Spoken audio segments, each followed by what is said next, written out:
Hi guys, hi everyone. So welcome to my channel. आज चाहिँ हामी वारेन्टी अफ फिटनेस गर्नको लागि भनेर जाँदैछौँ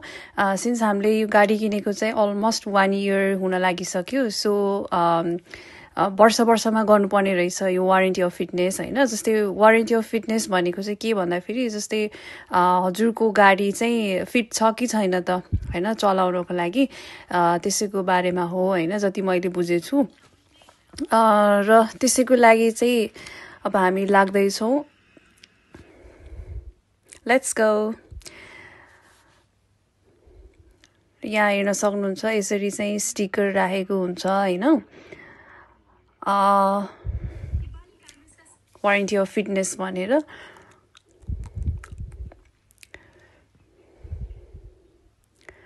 Okay, now let's get into the car. ल अब चाहिँ हामी लाग्यौं है त आजको वेदर चाहिँ एकदमै राम्रो छ गाइज है आई थिंक लगातार 3 दिन भयो वेदर यस्तै राम्रो भएको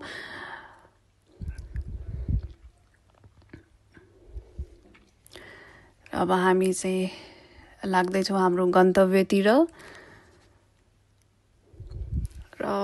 मलाई चाहिँ हुन्छ नि यो वेदर देख्ने बित्तिकै दशैं तिहारको भाइब आउँछ के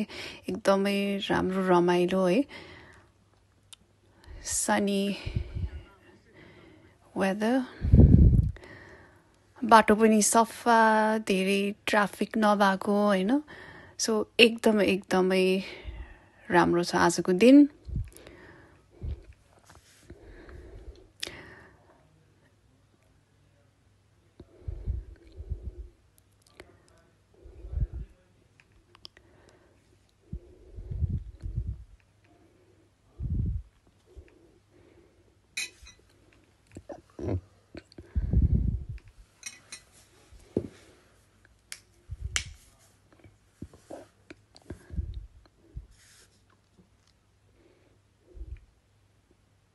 आई थिंक यो वोफ चाहिँ प्राय जसो ठाउँहरुमा गर्दिन्छ हैन र यो वोफ चाहिँ ठाउँमा गर्ने रहेछ हैन जस्तै VTNZ भयो AA भयो हैन अनि अरु मेकानिक सेन्टरहरुमा पनि गर्ने रहेछ तर हामी चाहिँ आज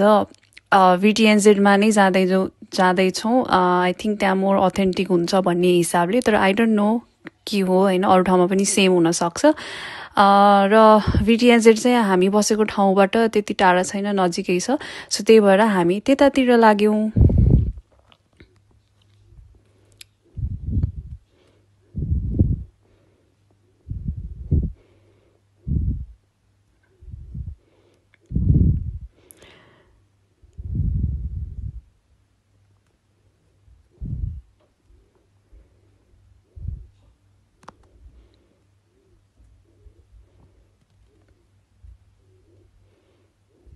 आज चाहिँ त्यति धेरै ट्राफिक छैन किनकि आज एक त मन्डे पनि भयो हैन अनि हामी चाहिँ यस्तै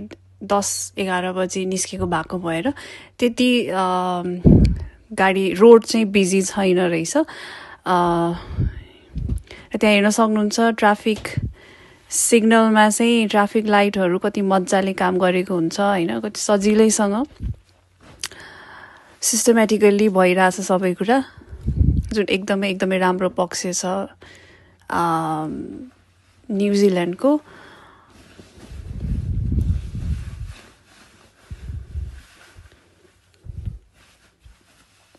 जनरली अफिस आवरमा र स्कुल टाइममा हैन एकदमै प्याक हुन्छ रोड चाहिँ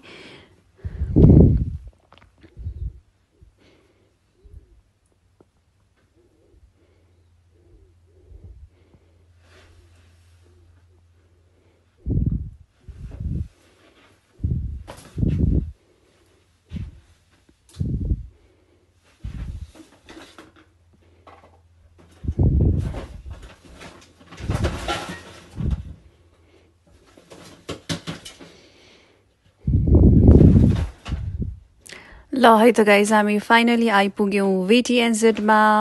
अब हामी भित्र जाँदै छौं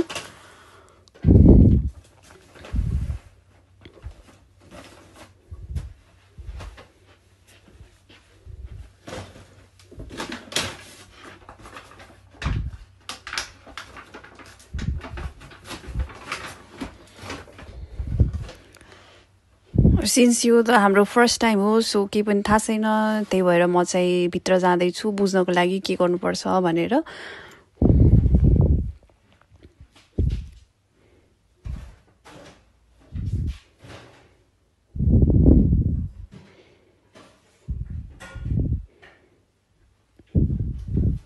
खासै केही नगर्नु पर्ने रहेछ गाडीभित्र ल्याएर राख्दा हुने रहेछ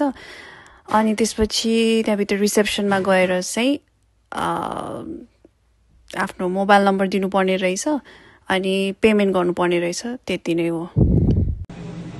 टायर त्यसै चेक गर्दो रहेछ टायर त्यसै चेक गर्ने रहेछ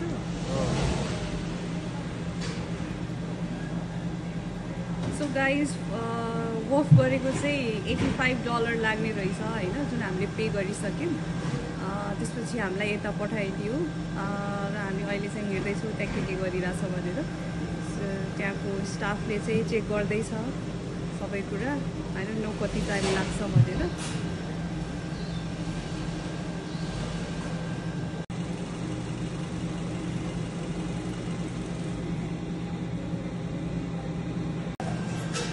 पुरा प्याक भएछ त्यही हो त अझै 2टा गाडी लाइनमा छ पुरा खोतल खातल सब गर्ने रहेछ है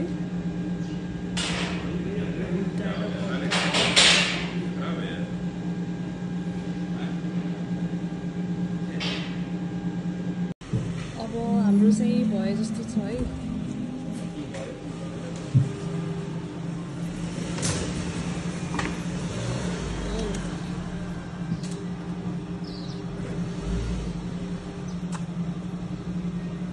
गाइज हाम्रो पनि स्टिकर लगाइदियो आई थिङ्क भयो जस्तो छ हाम्रो ओके गाइज वफ गरिसकेपछि चाहिँ यस्तो आउँदो रहेछ होइन र हाम्रो अरू सबै ठिक छ एउटा चाहिँ उ देखायो है जस्तै ओइल लिक भएको छ भनेर होइन सो या अब चाहिँ हामी त्यसैको लागि फेरि अर्को ठाउँमा जाँदैछौँ देखाउन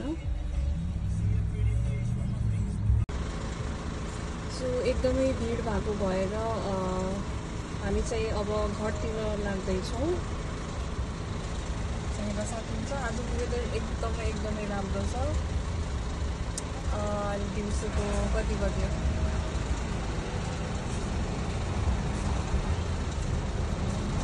आई थिङ्क 12 बज्न लाग्यो एकदमै गर्मी छ अहिले चाहिँ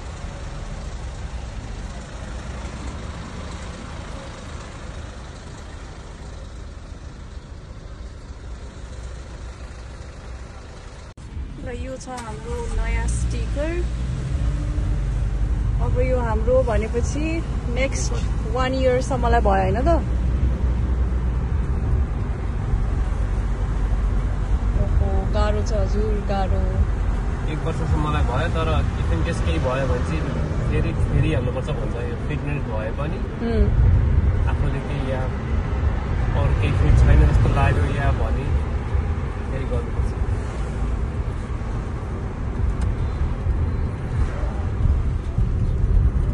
तर है राम्रै हो नि है एक हिसाबले वर्षमा गाडी कस्तो छ के छ भनेर चेक गर्ने राम्रो सिस्टम हो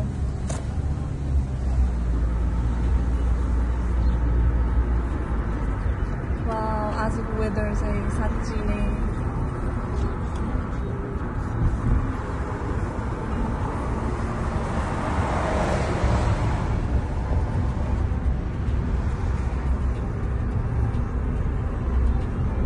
यहाँको बाटो पनि यस्तो स्मुथ छ है खाल्टाखुल्टी कतै पनि छैन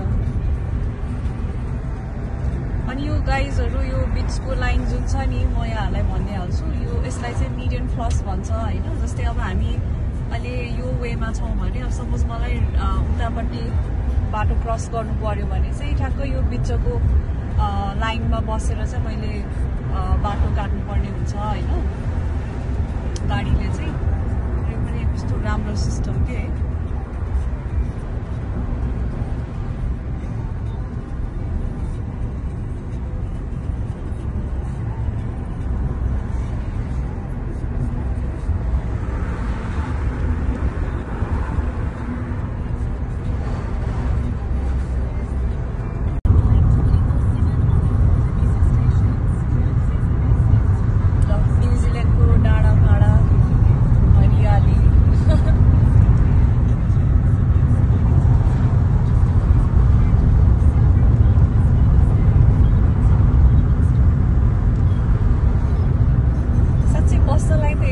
राम्रो छ है New Zealand what do you say natural resources चाहिँ एकदमै बचत गरेर राखेको छ यिनीहरूले सबभन्दा सिमिलर टु नेपाल है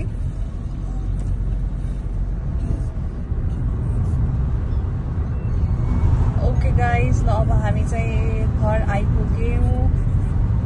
हाम्रो वफ गराएर स्काई टावर देखियो है गाइज हाम्रो नेपालको धरहरा जस्तै Thank you so much guys for watching my video. Okay, bye.